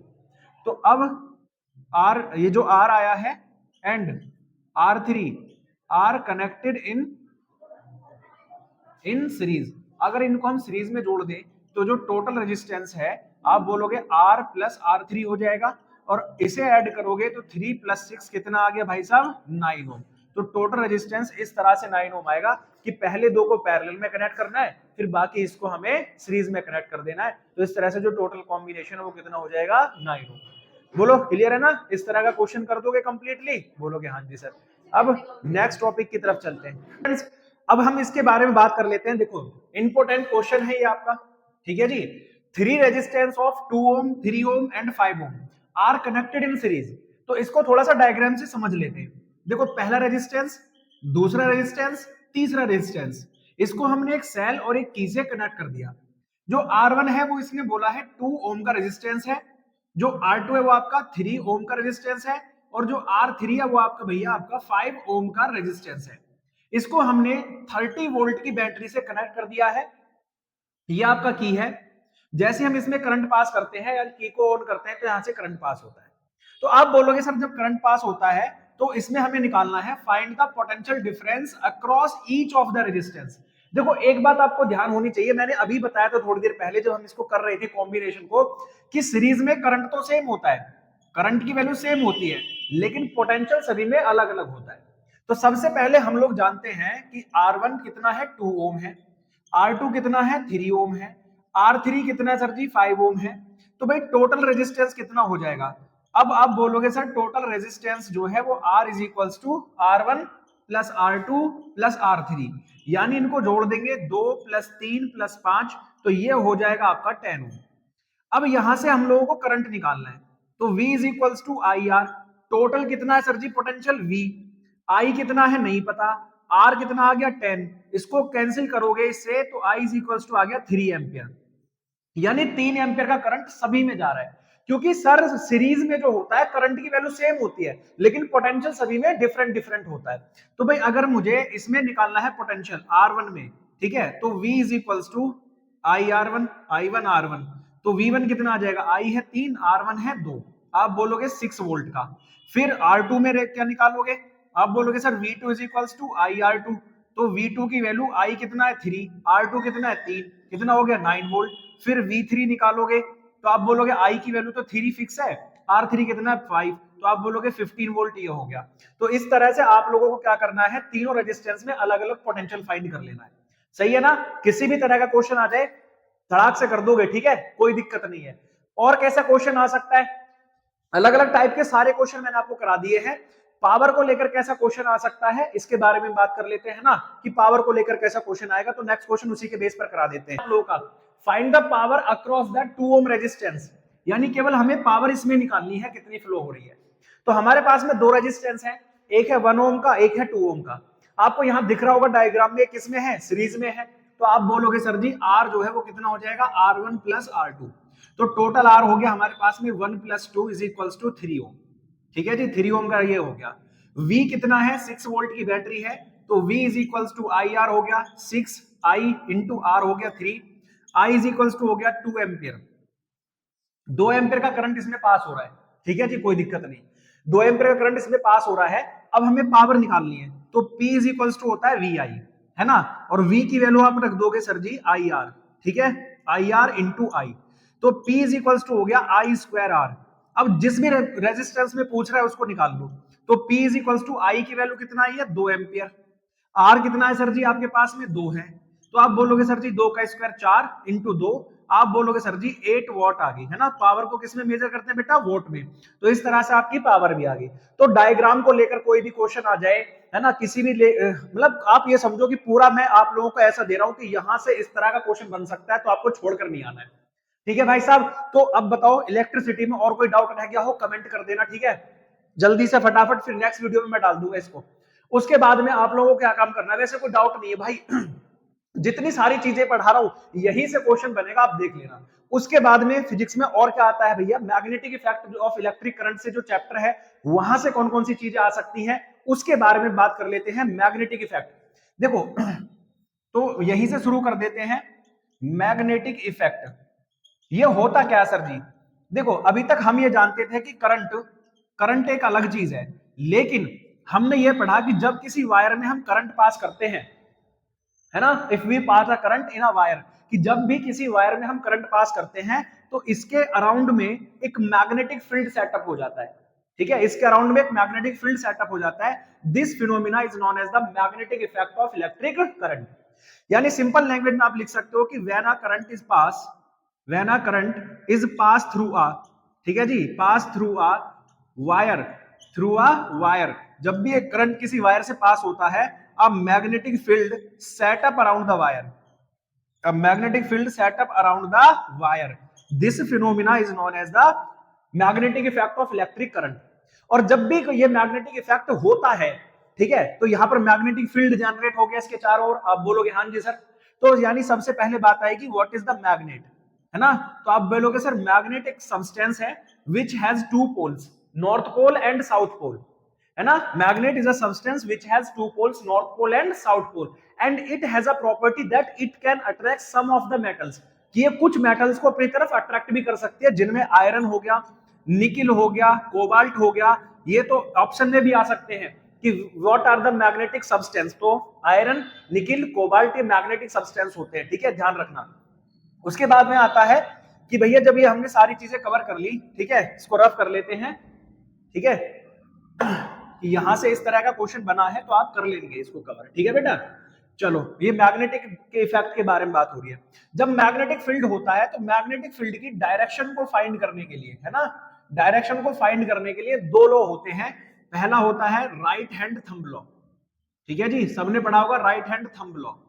अब राइट हैंड थंब लॉ क्या होता है, देखो राइट हैंड थंब लॉ ये कहता है कि hold a wire in your right hand, है ना, hold a wire in your right hand such that your thumb is in the direction of current, कि आपका जो थंब है वो किस डायरेक्शन में हो, करंट की डायरेक्शन में हो। Your thumb is in the direction of current, कि thumb is in the direction current, then in which direction the finger rotate, जिस डायरेक्शन में फिंगर रोटेट होंगी that will be the direction of magnetic field.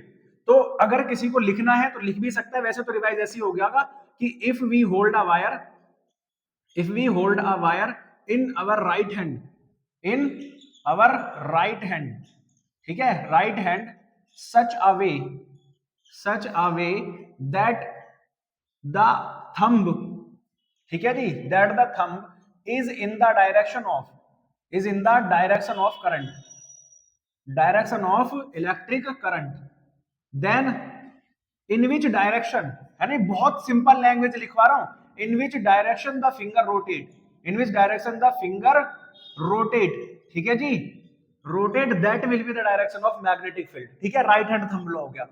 दूसरा होता है Maxwell का screw rule, ठीक है जी, मैक्सवेल का स्क्रू रूल।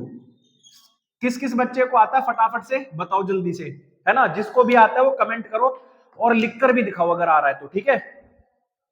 चलो मैक्सवेल का स्क्रू रूल क्या है भाई, मैक्सवेल ने ये स्टेट किया था कि अगर मान लो हमारे पास में एक स्क्रू है, स्क्रू ड्राइवर है, और उसकी थंब, उसकी जो निब है वो करंट की डायरेक्शन में रोटेट कर रही है ना, is in the direction of current, then in which direction the hand will move, है ना, हैंड जिस डायरेक्शन में रोटेट करेगा, तो आप लिखोगे we hold a screw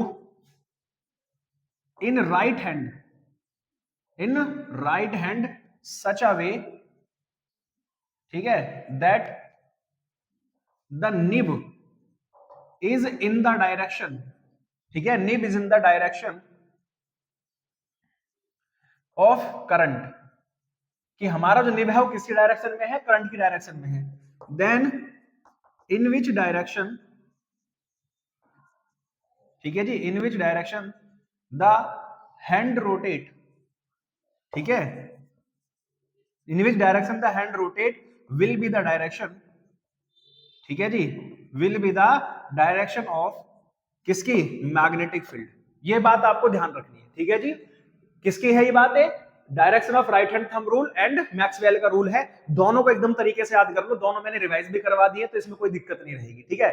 magnetic effect क्या होता है, तो आपको पता है कि when we pass a current through a wire, कि जैसे हम एक करंट किसी वायर में पास करते हैं, अब magnetic field setup around the wire, तो मैग्नेटिक फील्ड सेटअप हो जाता है, उसी को हम क्या कह रहे हैं बेटा, आपका मैक्सवेल का sorry magnetic effect of electric current कह रहे हैं, ठीक है। ये सारी बातें होगी।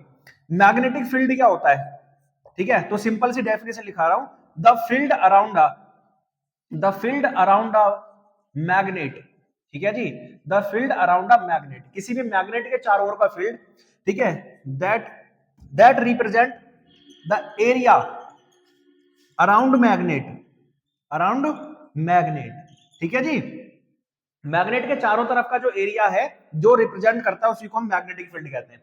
Magnetic field is denoted by B, इसका जो एसआई यूनिट है वो बहुत इंपॉर्टेंट है, इसका जो एसआई यूनिट होता है वो पता होना चाहिए कि इसका जो एसआई यूनिट है वो वेबर, ठीक है जी, वेबर पर मीटर स्क्वायर होता है, या दूसरा होता है टेस्ला, ठीक है। ये इसके कुछ एसआई यूनिट है जो आपको पता होने चाहिए, वेबर बटे मीटर स्क्वायर या टेस्ला, दोनों याद रखो, ठीक है जी। इतनी बातें समझ में आ गई, आप बोलोगे हाँ जी सर कोई दिक्कत नहीं है, ठीक है, यहां तक की चीजें क्लियर हो गई। अब हम चलते हैं कि मैग्नेटिक फील्ड जो है, मैग्नेटिक फील्ड जब बनता है तो उसके चारों तरफ लाइन बनती है जिन्हें मैग्नेटिक फील्ड लाइंस बोलते हैं, इनके बारे में भी कुछ बातें पूछी जाती हैं, तो इनको भी बातें समझ लेते हैं। अब हमारे पास है मैग्नेटिक फील्ड लाइंस एंड उनकी प्रॉपर्टीज। मैग्नेटिक फील्ड लाइंस क्या होती हैं, तो आप बोलोगे the lines around the magnet, है ना, मैग्नेट के अराउंड में जो लाइंस होती है, that represent magnetic field around the, ठीक है, मैग्नेट, तो उसको हम कहते हैं मैग्नेटिक फील्ड लाइंस। अब जो मैग्नेटिक फील्ड लाइंस है उनकी प्रॉपर्टी बहुत इंपॉर्टेंट है, तो मैंने बोला था जो मैग्नेटिक फील्ड लाइंस है ये स्टार्ट होती है नॉर्थ पोल से एंड एंड होती है साउथ पोल पर, ठीक है। इसको डायग्राम के थ्रू समझ लेते हैं। ये हमारे पास में एक मैग्नेट है, ये इसका नॉर्थ है और ये इसका साउथ, तो ये कहता है कि ये नॉर्थ से साउथ की तरफ जाती है इस तरह से, है ना, नॉर्थ से साउथ की तरफ जाती है ये रीजी, ठीक है, ये इस तरह से जाती है, ठीक है, ये रीजी। अब दूसरी बात क्या है, these lines form close loop, तो क्लोज लूप ही तो बना रही हैं, ठीक है। उसके बाद में two field line never cross each other, कोई भी दो फील्ड लाइन आपस में एक दूसरे को क्रॉस नहीं करेगी, ठीक है। और तीसरी बात ये है कि field lines are closer at poles, poles पर देखोगे तो फील्ड लाइंस बहुत पास पास हैं, और यहां देखो मिडल में देखोगे तो फील्ड लाइंस काफी ज्यादा दूर दूर है, तो इसकी वजह से यहां मैग्नेटिक फील्ड स्ट्रांग होता है पोल्स पर, और मिडल में मैग्नेटिक फील्ड आपका स्ट्रांग नहीं होता है, तो पोल्स पर जो है मैग्नेटिक फील्ड ज्यादा स्ट्रांग होता है। अगर क्वेश्चन पूछा भी जाए कि मैग्नेटिक फील्ड कहां स्ट्रांग होता है, तो बता देना कि पोल्स पर स्ट्रांग होता है, तो ये मैग्नेटिक फील्ड हो गया आपके पास में, ठीक है। उसके बाद में फील्ड लाइंस की प्रॉपर्टी होगी, मैग्नेटिक फील्ड का मैंने एसआई यूनिट आपको बता ही दिया है, इसका जो एसआई यूनिट होता है वो एक होता है टेस्ला और दूसरा होता है वेबर अपॉन में मीटर स्क्वायर, एक होता है मैग्नेटिक फ्लक्स, है ना, इसको भी डेफिनेशन इसका वो पूछ लिया जाता है एसआई यूनिट, तो इसका जो एसआई यूनिट है वो होता है ओनली वेबर, ठीक है। बच्चा कंफ्यूज हो जाता है, इसीलिए दिक्कत नहीं लेनी चाहिए आपको कि मैग्नेटिक फ्लक्स होता है ओनली वेबर, और जबकि मैग्नेटिक फील्ड का एसआई यूनिट होता है वेबर अपॉन मीटर स्क्वायर, ठीक है। कंफ्यूज नहीं होना है, दोनों को आराम से समझना है, आराम से करके आना, ठीक है, कोई दिक्कत नहीं अगर आ भी जाए तो, ठीक, मैंने दोनों चीजें आपको क्लियर करा दी है।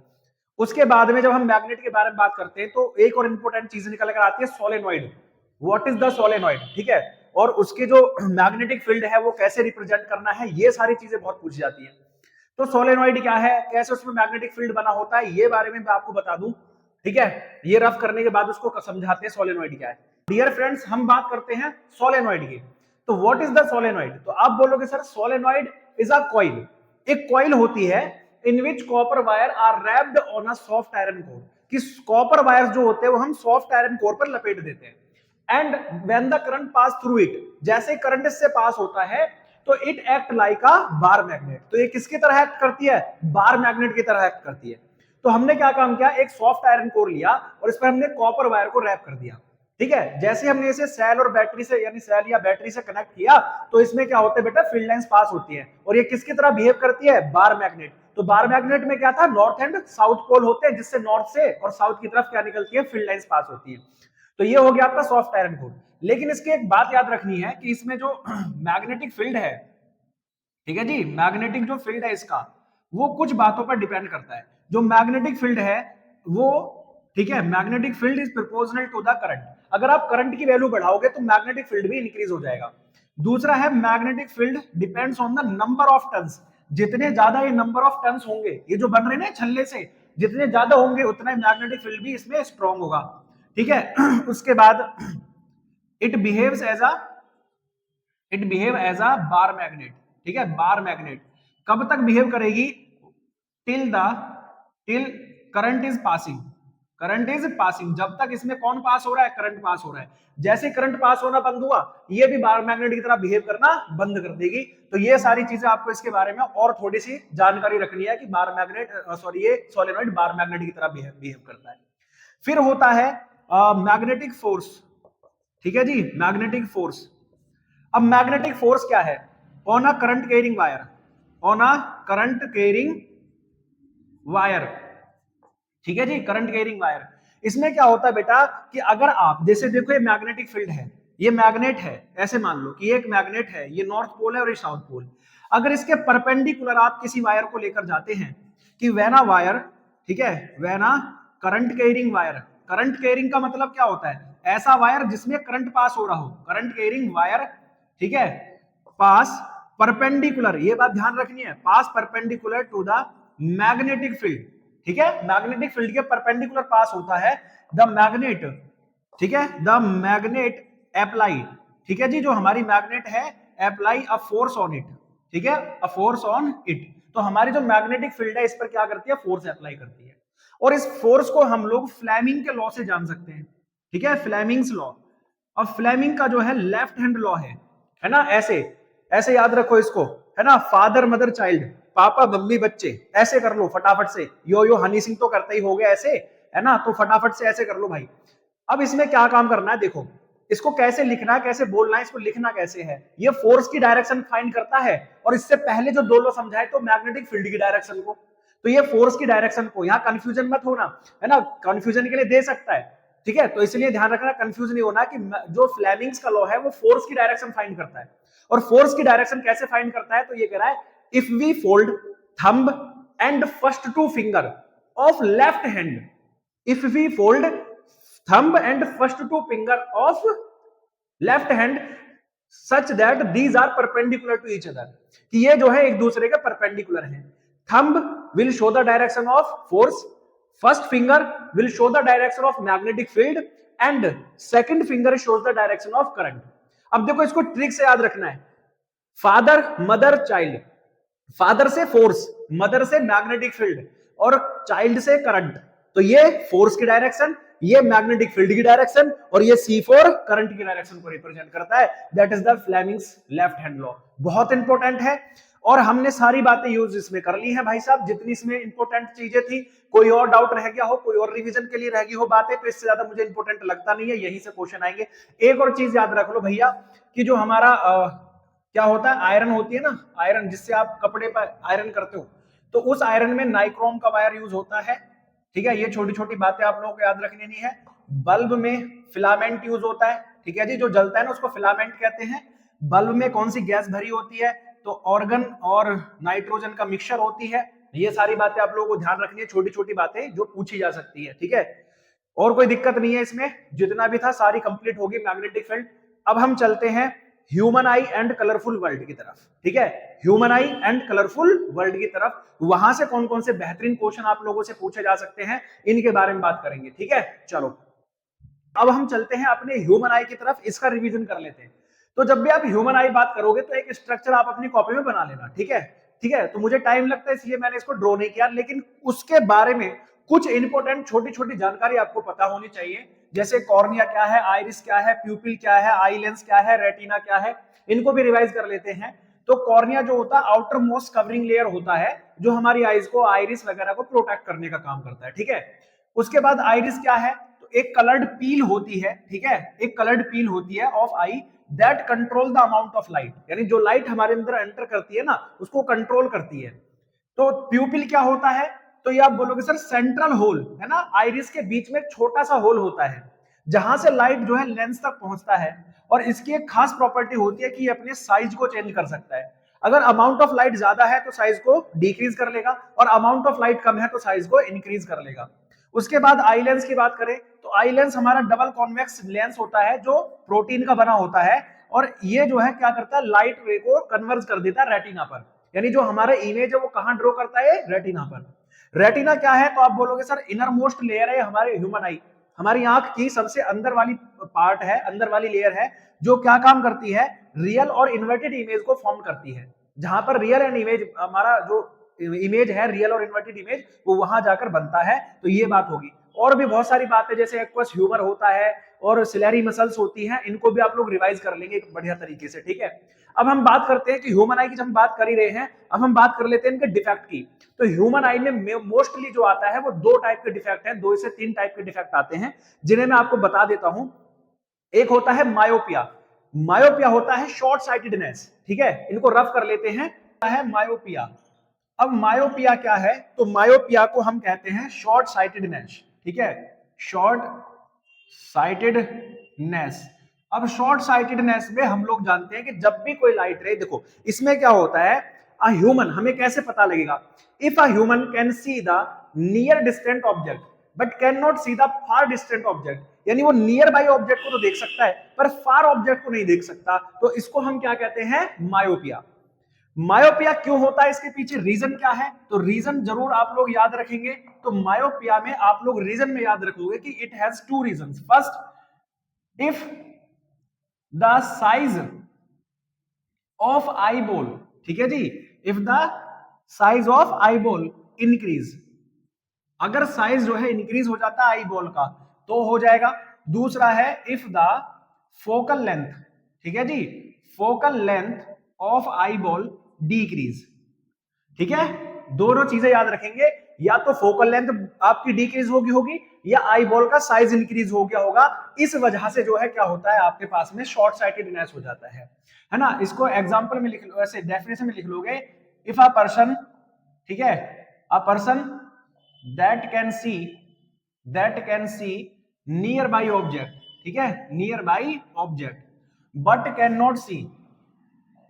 Not see far distant object, ठीक है, फार डिस्टेंट ऑब्जेक्ट, जो नियर बाई ऑब्जेक्ट को देख सकता है पर फार डिस्टेंट ऑब्जेक्ट को नहीं देख पाता, उसको हम कहते हैं मायोपिया हुआ है। रीजन इसके पास दोनों हो गए, है ना। मैं डायग्राम के थ्रू भी आपको समझाने की कोशिश करता हूं। जैसे मान लो ये हमारे पास आई बॉल है, इमेज जो है सीधा जाकर कहां बनती है, रेटिना पर, लेकिन इसमें रेटिना पर ना बनकर इससे पहले ही बन जाती है इमेज, ठीक है जी, इससे पहले ही। तो यानी या तो आई बॉल का साइज बढ़िया होगा या फोकल लेंथ कम होगी, इस वजह से होता है। इसको हम लोग ठीक कैसे कर सकते हैं, तो इसको हम ठीक करने के लिए कौन सा लेंस यूज करते हैं, कॉनकेव लेंस, है जी, कॉनकेव लेंस का हम लोग इसमें यूज कर लेते हैं।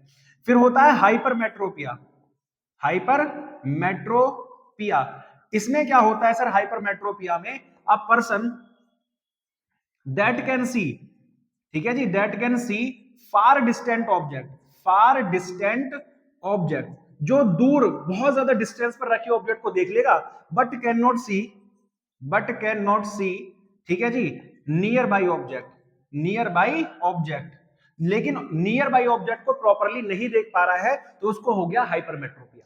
इसको कहते हैं, ठीक है, लॉन्ग साइटेडनेस, ठीक है जी, लॉन्ग साइटेडनेस। इसके पीछे क्या रीजन है, जस्ट इसका उल्टा है, ठीक है, उसमें आई बॉल का साइज इंक्रीज हो रहा था, इसमें आई बॉल का साइज डिक्रीज हो जाएगा, उसमें फोकल लेंथ डिक्रीज हो रही थी, इसमें फोकल लेंथ इंक्रीज हो जाएगी। इसका डायग्राम कैसे बनेगा, तो ऐसे बना लो कि इसमें जो डायग्राम है वो इस तरह से बनेगा कि इसमें जो लाइट रे है, ठीक है, वो बननी तो चाहिए थी रेटिना पर, लेकिन एक्चुअल में रेटिना पर ना बनकर रेटिना से बाहर इमेज बन जाती है, ठीक है, तो ये चीज हो जाता है। इसको कैसे आप ठीक कर सकते हो, तो इसमें हम यूज करते हैं कॉन्वेक्स लेंस, ठीक है जी, कौन सा लेंस यूज करते हैं, कॉन्वेक्स लेंस यूज करते हैं, ठीक है। ये आपका हो गया भाई साहब दोनों। एक होता है प्रेस बायोपिया, तो प्रेस बायोपिया क्यों होता है, तो उसके पीछे रीजन है कि जैसे जैसे हम ग्रू होते हैं, हम धीरे धीरे बड़े होते हैं, एज वी ग्रू ओल्ड, जैसे जैसे हम बूढ़े होते जाएंगे, तो हमारी जो मसल्स हैं, ठीक है, जो मसल्स है हमारे पास में, वो क्या हो जाएंगे, लूज हो जाएंगे, ढीली हो जाएंगी, लूज हो जाती है, the muscles becomes loose, so that the ciliary muscles can't hold the lens properly. तो ये जो सिलेरी मसल्स हैं वो हमारा जो लेंस है उसको प्रॉपर्ली होल्ड नहीं कर पाती है, सो दैट द लेंस जो है वो बैलेंस नहीं होता। लेंस बैलेंस नहीं होगा तो हमको वो चीजें ठीक से प्रॉपर्ली रेटिना पर फोकस्ड नहीं होंगी, इमेज रेटिना पर फोकस नहीं होंगी, तो we can not see the clear image. अब इसके पीछे क्या रीजन है, तो आपको मैंने बता ही दिया है, क्योंकि ओल्ड होना, धीरे धीरे बूढ़े होना ही हमारे इसके पीछे रीजन होता है। उसके बाद हम लोग इसमें क्या यूज कर सकते हैं, तो इसमें दोनों टाइप के लेंस यूज हो जाते हैं। कौन कौन से? कॉनकेव और कॉन्वेक्स, दोनों टाइप का लेंस यूज हो जाता है, बात खत्म होगी। ठीक है जी, ये चीजें होगी। अब हमारी आंखों में दो टाइप की सेल होती है, एक होती है रॉड सेल, एक होती है cone cell. Rod cell light की इंटेंसिटी को डिफाइन करती है, ठीक है, लाइट इंटेंसिटी को बताती है, इतना बस आप लोग याद रखेंगे। और cone cell colour of the light बताती है, ठीक है जी, कलर ऑफ लाइट को डिफाइन करती है। तो ये चीजें आप लोगों को समझ लेनी है कि रोड सेल्स इंटेंसिटी को बताती है और कौन सेल हमारे पास में भैया कलर ऑफ द लाइट बताती है। उसके बाद में आता है प्रिज्म, ठीक है, व्हाट इज द प्रिज्म, इसको रफ कर लेते हैं फिर बारे में बात करते हैं प्रिज्म के। Prism, what is the prism? तो प्रिज्म क्या है? एक ट्रायंगुलर शेप होती है जिसमें दो प्लेन ग्लास सरफेसेस किसी एंगल पर बेंड रहते हैं, ठीक है, जिस एंगल पर ये बेंड रहते हैं उसको प्रिज्म एंगल कहते हैं हम लोग। क्या कहते हैं? प्रिज्म एंगल, ठीक है बेटा। और इसमें रिफ्रैक्शन होता है। रिफ्रैक्शन कैसे होता है कि लाइट रे पहले किसको हिट करेगी? सरफेस ए बी को। हिट करने के बाद फिर ये रिफ्रैक्टेड हो जाएगी, ये जानी तो चाहिए थी सीधी, लेकिन इस तरह से बेंड होगी। फिर ये सरफेस एसी को हिट करती है, फिर रिफ्रैक्ट हो जाती है इन द डायरेक्शन, ऐसे मान लो पी क्यू आर और एस, इस डायरेक्शन में निकल जाती है। फिर अगर हम इन दोनों को बेंड करके ऊपर मिलाते हैं तो किसी एंगल, किसी पॉइंट डी पर ही कट कर रही है, जहां पर एंगल ऑफ डेविएशन बनेगा, ठीक है। अब अगर हम यहाँ पर नॉर्मल ड्रॉ कर दें, नॉर्मल, ये एम है और ये एन है, तो यहाँ एक एंगल बनेगा आई, यहाँ एंगल बनेगा आर, यहाँ इमरजेंट एंगल बनेगा आई डैश और यहाँ बनेगा आपका आर डैश। ये बात ध्यान रखेंगे आप लोग। फिर होता है डिस्पर्सन ऑफ लाइट। तो when a white light pass through a prism, जैसे एक व्हाइट लाइट बना लेते हैं यहाँ पर, ये एक प्रिज्म है, और जैसे ही इससे कोई व्हाइट लाइट पास होती है, ठीक है, तो ये अपने 7 कलर्स में इसको स्प्लिट कर देता है। कितने कलर्स में? 7 कलर्स में इसको स्प्लिट कर देता है, ठीक है जी। VIB GYOR, तो विबज्योर इस तरह से आपके 7 कलर में स्प्लिट कर देता है। इसी फिनोमिना को हम क्या कहते हैं? डिस्पर्जन ऑफ लाइट, ठीक है, बहुत इंपॉर्टेंट है। स्कैटरिंग ऑफ लाइट, स्कैटरिंग में डिस्पर्जन की तरह ही होता है, लेकिन यहां पर क्या होता है कि जब लाइट रे, सनलाइट कहां से पास होती है? एटमॉस्फेयर से पास होती है, ठीक है, एटमॉस्फेयर से। तो जो पार्टिकल्स होते हैं, डस्ट पार्टिकल, स्मॉल पार्टिकल, ये लाइट को एब्जॉर्ब कर लेते हैं। लाइट को एब्जॉर्ब करके ये इसको सेपरेट यानी फैला देते हैं चारों तरफ, ठीक है। जैसे ही फैलाते हैं तो हमारी जो लाइट रे है वो 7 कलर में क्या हो जाती है? डिवाइड हो जाती है। इसी को हम कहते हैं स्कैटरिंग ऑफ लाइट। अब इसके ऊपर बहुत सारे फिनोमिना पूछे जाते हैं, जैसे why the sky of colour is blue, यानी जो हमारे स्काई है उसका कलर ब्लू क्यों होता है? तो रीजन है स्कैटरिंग ऑफ लाइट। आप बोलोगे जैसी सनलाइट एंटर करती है एटमॉस्फेयर में तो सबसे ज्यादा स्कैटरिंग किस कलर की होती है? ब्लू कलर की, है ना। तो आप लिखेंगे the most of the colour blue scattered, ठीक है, सबसे ज्यादा कौन सा कलर स्कैटर होता है? Blue colour. दैट्स व्हाई जो ब्लू कलर है वही हमारी आईज तक रीच करेगा, उसके वजह से हम लोगों को केवल ब्लू कलर ही दिखाई देता है। That's why we see the sky is blue, ठीक है। सबसे पहला ये हो गया। उसके बाद इस स्कैटरिंग के बाद में एक आता है कि एट द सनसेट और सनराइज टाइम, है ना, जब सनसेट होता है, सनराइज होता है, तो we see the colour of sun is red, हमें दिखाई देता है कि जो हमारा सन है उसकी जो कलर है वो ज्यादा, वो कैसा हो जाता है? रेड हो जाता है। तो इसके पीछे रीजन क्या है? तो at the time of sunset और सनराइज, जैसे सनसेट या सनराइज होता है तो सन इस ड्यूरिंग में क्या होता है? जो हमारा ये है, ठीक है, ये क्या हमारे पास प्लेन है, तो प्लेन से एट द मोस्ट डिस्टेंस पर होगा, सबसे ज्यादा फार डिस्टेंस पर होता है। एंड वी नो दैट कि जब फार डिस्टेंस पर होता है तो रेड कलर की जो वेवलेंथ है वो सबसे ज्यादा होती है, तो रेड कलर ही हमारी आईज तक आएगा, ठीक है, रेड कलर ही हमारे आईज तक रीच करेगा। अब रेड कलर ही हमारी आईज तक रीच करता है स्कैटरिंग के बाद में, that's why we see the colour of sun is red, ठीक है। इसी वजह से जो हमारे ये होते हैं आपके रेड लाइट्स होती हैं, ठीक है, ठीक है, तो आपने देखा होगा उसका कलर रेड ही क्यों होता है? तो आपको पता है तो या कोई डेंजर साइन होता है तो वो भी हम रेड से ही बनाते हैं। गाड़ियों के हेडलाइट भी हम रेड ही बनाते हैं, क्यों? बिकॉज ऑफ जब रात में गाड़ियां चलती हैं या रात में कोई डेंजर वाली जगह होती है तो उसको रेड दिखा देते हैं, क्योंकि रेड कलर की वेवलेंथ हाईएस्ट होती है, तो वो दूर से ही नजर आ जाता है। एंड जो पीपल वहां पर आ रहे हैं वो सेफली अपने घर पर, यानी उसको डेंजर वाली जगह पर ना गिर जाएं या उस जगह पर कोई एक्सीडेंट ना हो जाए, तो इसी जगह से बचने के लिए पहले से ही रेड कलर दूर से पता लग जाता है कि यहाँ पर ये कलर है, यहाँ पर डेंजर का साइन है, ठीक है। इसी तरह से जो रेड लाइट्स है दूर से पता लग जाती है कि रेड लाइट हुई है, रुकने का साइन है, तो रुकना है। तो इस तरह से ये कलर्स जो है आपके डिफाइन होते हैं। उसके बाद में एटमॉस्फेरिक रिफ्रैक्शन होता है। एटमॉस्फेरिक रिफ्रैक्शन से ट्विंकलिंग ऑफ स्टार होता है। एटमॉस्फेरिक रिफ्रैक्शन क्या है? रिफ्रैक्शन सेम है कि जब कोई लाइट रे एक मीडियम से दूसरे मीडियम में जाती है तो बेंड हो जाती है। ठीक है जी, जब एक कोई लाइट किसी एक मीडियम से दूसरे मीडियम में जाती है तो बेंड हो जाती है। चलो इसी फिनोमिना को हम लोग क्या कहते हैं? रिफ्रैक्शन कहते हैं। तो ऐसे ही लाइट क्या है, कहां से आ रही है? आप बोलोगे सर ये आ रही है आपका स्पेस से, और किस में एंटर करती है? आप बोलोगे सन के एटमॉस्फेयर में। तो जैसी लाइट कहां से? स्पेस से सन सॉरी अर्थ के एटमॉस्फेयर में एंटर करती है तो लाइट क्या हो जाती है? वहां से रिफ्रैक्ट हो जाती है। तो स्टार से जो लाइट आती है, तो स्टार काफी ज्यादा डिस्टेंस पर होते हैं, तो लाइट जब एटमॉस्फेयर में एंटर करती है तो डिफरेंट डिफरेंट प्लेसेस पर क्या हो जाती है? रिफ्रैक्टेड हो जाती है, जिसकी वजह से कुछ लाइट रे हमारी आज तक पहुंचती है तो वी सी द स्काई, और जो लाइट रे नहीं पहुंचती तो we don't see the stars. ठीक है, तो that's why we see the star is twinkling. ठीक है, तो ये मोस्ट चीजें थी जो मैंने आपको एक्सप्लेन की हैं। और कैसी रही वीडियो आप मुझे फटाफट से कमेंट करके बताना। सारे बच्चे बहुत बेहतरीन तैयारी करके जाओगे आप लोग। ठीक है, ये मैं विश करता हूं आप लोगों के लिए कि आपको पेपर बहुत अच्छे से जाए। कैसी रही वीडियो कमेंट जरूर करना, और ऐसी ही मस्त वीडियोस के लिए चैनल को सब्सक्राइब कर लेना। मैं प्रवीण चौहान, मिलूंगा अगली वीडियो।